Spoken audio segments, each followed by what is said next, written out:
जय हिंद प्यारे बच्चों। मैं हूं परवेज और आप देख रहे हैं यूट्यूब चैनल मैथ्स बाय एमपीक्यू। प्यारे बच्चों, आज हम थ्योरी ऑफ इक्वेशन में क्वेश्चन नंबर 14 ले रहे हैं। मोस्ट आईएमपी क्वेश्चन है, अक्सर एग्जाम में पूछा जाता है। हमें क्या दिया है, एक इक्वेशन दी है थर्ड पावर की, x cube minus p x square plus q x minus r equal to zero. ये थर्ड पावर की एक इक्वेशन दी है। तब हमको ये प्रूव करना है, लेकिन कब, कंडीशन क्या है कि उसके जो रूट्स हैं, रूट्स हम जनरली अल्फा बीटा गामा मानते हैं, जो रूट्स हैं वो एच पी में। तो सबसे पहले हम क्या करेंगे, हम यहाँ पर लिखेंगे गिवन, ठीक है ना। हम यहाँ पर गिवन करके इक्वेशन को उतार लेंगे, ठीक है ना। इक्वेशन क्या है वो देखिए आप ध्यान से। हमने यहाँ पर लिख दिया x cube minus p x square, है ना, और plus q x minus r equal to zero. प्यारे बच्चों, अब दो तीन वीडियो आप पहले ही देख चुके हैं जिसमें आप थर्ड पावर की इक्वेशन को सॉल्व करना सीख चुके हैं। तो ये बात कहना बड़ी आसान होगी कि अब आप पहचान सकते हैं ये P1 है, ये P2 है, ये P3, क्योंकि हम इसका कंपैरिजन थर्ड पावर की इक्वेशन से करते हैं। थर्ड पावर की इक्वेशन आपको अच्छी तरीके से पता है। मैं डायरेक्ट इसका कंपैरिजन करूंगा तो आप देखेंगे यहाँ पर हम इसका जब कंपैरिजन करते हैं तो यहाँ पर P1 की वैल्यू है माइनस का P, और आपका जो P2 है उसकी वैल्यू है Q, और जो P3 आएगा वो आएगा हमारा माइनस का R। कंपेरिजन करना आप अच्छे तरीके जानते हैं, ये P1 है, ये P2 है, P3, क्योंकि थर्ड पावर की इक्वेशन भी आप अच्छे तरीके जानते हैं। अब हमें करना क्या है, अब हमें करना ये कि इसने बोला है कि इसके जो रूट्स हैं वो एचपी में, हम मान लेंगे अल्फा बीटा गामा एचपी में। तो अकॉर्डिंग टू रूल आप अच्छे तरीके जानते हैं, अगर रूट्स एचपी में हो तो उनका जो रेसिप्रोकल होता है, यानी कि one upon alpha, one upon beta, one upon gamma, वो एपी में होगा। तो सबसे पहले हम क्या करते हैं, यहाँ पर हम यहाँ लिखेंगे लेट, है ना। उन्हें मान लिया let alpha beta gamma are the are the three roots. कितने रूट्स हैं ये? आर द थ्री रूट्स, है ना, इन एच पी। ठीक है साहब, इन एच पी, है ना, ऑफ द गिवन इक्वेशन, यानी गिवन इक्वेशन के जो तीन रूट्स हैं हमने मान लिए। लेकिन रूल ये कहता है कि अगर अल्फा बीटा गामा एचपी में है तो उनका जो रेसिप्रोकल, यानी कि one upon alpha, one upon beta, one upon gamma होगा, वो एपी में होगा। देन, तो इसका मतलब of the given equation, then, है ना, देन करके हम यहाँ पर लिख देंगे देन इसका मतलब ये हुआ वन अपान अल्फा, हमारा वन अपान बीटा और वन अपान गामा, है ना, विल बी इन एपी। और हम जानते हैं अच्छे तरीके से एपी में अगर तीन रूट्स हों अल्फा बीटा गामा तो उसको कैसे लिखते हैं। तो हम लिखेंगे देयरफॉर करके, ये हो जाएगा आपका one upon beta minus one upon alpha, है ना, ये जाएगा one upon gamma minus one upon alpha. एक बार हम आपको फिर से बता देते हैं। अब देखिए तीन रूट्स है, मान लो one upon alpha, one upon beta, one upon gamma AP में, तो उसको लिखने का तरीका अकॉर्डिंग टू रूल हम पहले क्लासेस में पढ़ चुके हैं, 11th में ही पढ़ चुका है हमने। तो ये होता है, इसमें से इसको माइनस कर देंगे, वो इसके इक्वल होगा, इसमें से इसको माइनस कर देंगे, ठीक है ना। दो सॉरी, यहाँ पर हम एक चीज लिखना भूल गए, ये हो जाएगा यहाँ पर बीटा आएगा, है ना। तो अगर तीन रूट्स अल्फा बीटा गामा या one upon alpha, one upon beta, one upon gamma AP में, तो उसको लिखने का जो पैटर्न होता है, जो तरीका होता है, वो ये होता है। यहाँ से हमें एक बात पता चलती है कि माइनस का वन अपान बीटा इस साइड आ जाएगा, इस साइड आ जाएगा, वो प्लस का हो जाएगा, और माइनस का वन अपान अल्फा उस साइड चला जाएगा तो वो भी प्लस का हो जाएगा। तो ये इधर आएगा तो एक और एक कितने जाएंगे, दो जाएंगे, तो हम थोड़ा टाइम बचाने की डायरेक्ट लिख देते हैं। तो ये हो जाएगा टू अपान बीटा, क्योंकि one upon beta minus one upon beta है ना, इधर आके प्लस हो गया। अब ये जो है उधर जाके प्लस हो जाएगा, तो वन अपान अल्फा, और ये हो गया प्लस वन अपान गामा। अब इस कंडीशन की जरूरत हमको आगे चल के पड़ेगी, हम इसको क्या करते हैं, हाईलाइट कर देते हैं। हमेशा चीज़ों को हाईलाइट करते चलो जो काम की हैं। और ये हमारा हो जाएगा इक्वेशन नंबर 1, ये हो जाएगी हमारी इक्वेशन नंबर 1। यहाँ तक आपको बात समझ में आई। हम पहले भी इस तरह के कई सवाल सॉल्व कर चुके हैं, कोई दिक्कत नहीं है। मोस्ट टाइम पे क्वेश्चन है, अक्सर एग्जाम में पूछा जाता है। तो हमने अल्फा बीटा गामा एचपी में लिए, तो उसके जो रेसिप्रोकल है one upon alpha, one upon beta, one upon gamma AP में हो गया। और जब तीन नंबर एपी में होते हैं तो उनको लिखने का पैटर्न ये होता है, ये आप 11th क्लास में पढ़ चुके हैं, है ना, इसको सॉल्व कराते ही आया है। अब हमेशा की तरह थ्योरी ऑफ इक्वेशन में हम एक बात नोट कर रहे हैं, हम यहाँ पर लिखते हैं relation between roots and coefficient. अब हम वापस लिखेंगे relation between roots and coefficient, तो देखिएगा आप कैसे सॉल्व करेंगे। हम यहाँ पर आ चुके हैं बच्चों, है ना, देखिएगा आप ध्यान से। हम क्या लिखेंगे, नाउ, नाउ रिलेशन, है ना, नाउ रिलेशन बिटवीन, हम यहाँ पर लिख देते हैं now relation between roots and coefficient. तीन रिलेशन होते हैं, आप अच्छी तरीके जानते हैं, है ना। उन तीनों रिलेशन को हम यहाँ पर लिखेंगे, उनकी मदद से इस कंडीशन को हम लेकर आएंगे। तो पहला रिलेशन क्या होता है, पहला रिलेशन होता है alpha plus beta plus gamma equal to minus का P1। पहला रिलेशन आएगा alpha plus beta plus gamma equal to होता है माइनस का P1। तो भाई यहाँ पर देखिए माइनस का P1 यानी कि प्लस का P आएगा, यहाँ पर कितना आएगा, प्लस का P आ जाएगा, ये हो गया प्लस का P। ये पहला रिलेशन क्लियर हो गया आपको। अब दूसरा क्या आता है, दूसरा होता है alpha beta beta gamma gamma alpha. तो हम यहाँ पर लिख देंगे, यहाँ पर ये जाएगा आपका अल्फा बीटा फिर बीटा गामा और फिर गामा अल्फा। ये होता है प्लस का P2। तो P2 कितना क्यू है, हम यहाँ पर क्यों लिख देंगे, कोई दिक्कत नहीं, यहाँ पर क्यों लिख दिया।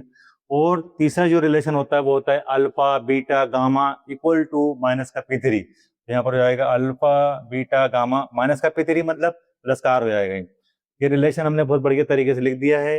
हम एक बात अच्छी तरीके से जानते हैं, जब भी ऐसा सवाल आता है, क्वेश्चन आता है, इस रिलेशन का इस्तेमाल जरूर होता है। तो हम क्या करेंगे, हम रिलेशन 2 को रिलेशन 3 से डिवाइड कर देंगे। उससे फायदा ये होगा, ऐसी कंडीशन बनेगी और हम इसकी जगह पर ही रख देंगे, इसकी जगह पर ही रख देंगे, ठीक है। तो हम क्या लिखेंगे,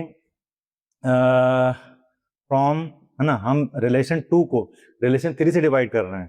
फ्रॉम रिलेशन, हम यहाँ पर लिख दें तो और अच्छा रहेगा, या नहीं भी लिखें तो कोई फर्क नहीं पड़ेगा।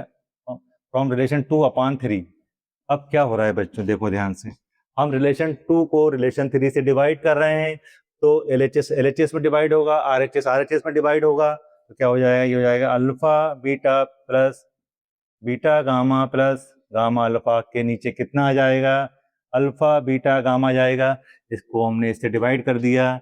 LHS से डिवाइड होता है और RHS से डिवाइड होता है। तो हम RHS को भी करेंगे, तो यहाँ पर कितना है, Q अपान R, यही आएगा ना बच्चों।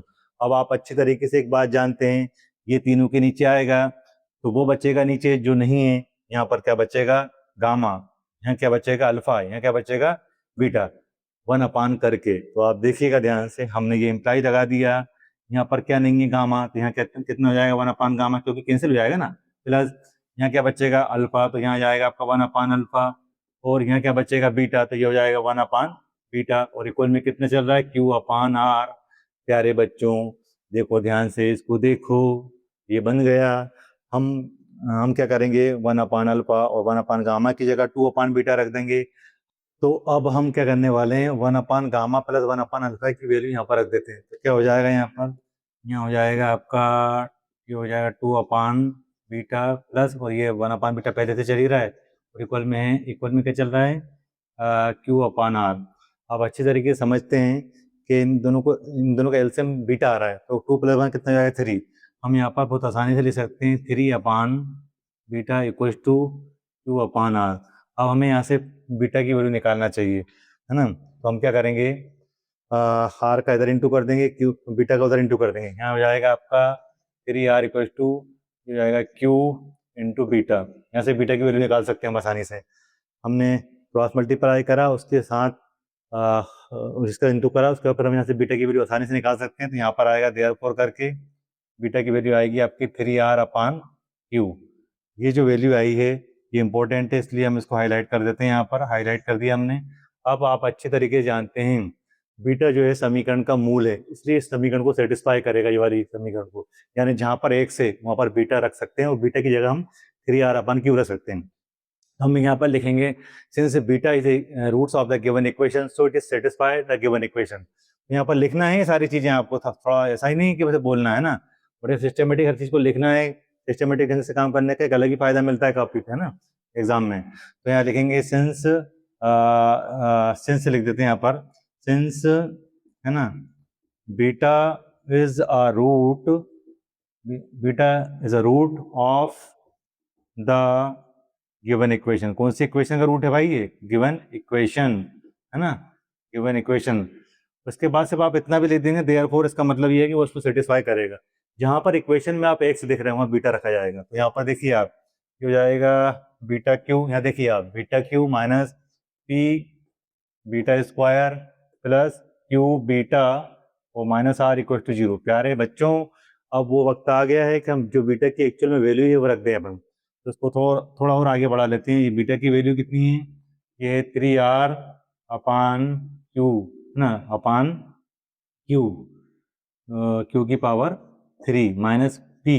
और बीटा की वैल्यू कितनी है, ये 3R अपान Q, और यहाँ हो जाएगा होल स्क्वायर, क्योंकि बीटा के ऊपर पावर 2 लगी है। और आप यहाँ पर जब देखेंगे तो ये क्यू है, बीटा की वैल्यू कितनी है 3r अपान क्यू, और ये हो गया माइनस आर इक्वल टू 0। यहाँ क्यू से क्यू कैंसिल भी हो रहा है, कर देंगे। आगे 3r में से माइनस आर जाएगा, कितना बचेगा 2r बचेगा। अब इसके आगे की स्टेप आप बच्चों जो है यहाँ से जो आगे की स्टेप है आप इस साइड देख लीजिए, थोड़ा सही रहेगा। यहाँ पर नाउ हम यहाँ पर आते नाउ इम्प्लाई लगाया 3 का 3 टाइम इंटू कितना होगा 27। तो देखिए आप ध्यान से कितना हो जाएगा 27, और आर का 3 टाइम करेंगे तो आर क्यूब आएगा। क्यू की पावर कितनी हो जाएगी 3 हो जाएगी। ये देखिए आप देखिए 3 है, ये 3 का हो जाएगा 9, यहाँ पर कितना आ जाएगा 9, और पी का इंटू हो जाएगा और आर का स्क्वायर हो जाएगा और अपान क्यू की पावर 2 हो जाएगी। जैसे कि हमने अभी आपको थोड़ी देर पहले बताया था, यहाँ बच रहा है प्लस का 3r, उसमें से एक आर जा रहा है तो कितना बचा प्लस का 2r, यानी हो गया प्लस का 2r इक्वल टू 0। हम अगर एलसीएम लें बच्चों तो क्या आएगा आप अच्छी तरीके से जानते हैं, क्यू की पावर 3 आएगा। अब हम एलसीएम लेने के बाद उसको सॉल्व करते हैं, ये हो जाएगा 27r क्यूब माइनस ये हो जाएगा आपका 9, है ना, ये हो जाएगा आपका 9p क्यू और आर स्क्वायर, और ये हो जाएगा 2r और क्यू की पावर 3 हो इक्वल में 0। 0 के नीचे मन लगा सकते हैं समझाने के लिए।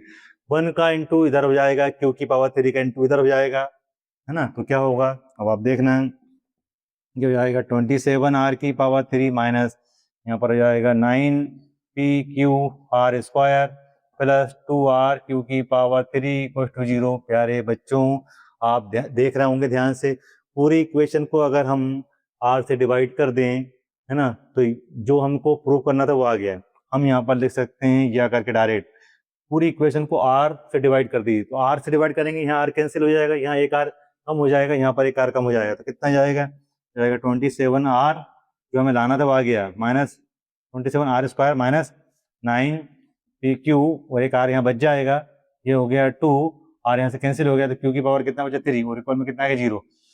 तो इस तरह से ये सॉल्व हो गया, मतलब प्रूफ हो गया, जो आपको वो हमसे बोल रहा था वो हमने प्रूफ करके बता दिया। तो प्यारे बच्चों उम्मीद है आपको ये हमारा वीडियो पसंद आया होगा। अगर आपको हमारा ये वीडियो अच्छा लगा हो तो प्लीज़ हमारे चैनल को लाइक करें, शेयर करें, सब्सक्राइब करें, and thank you so much for watching this video.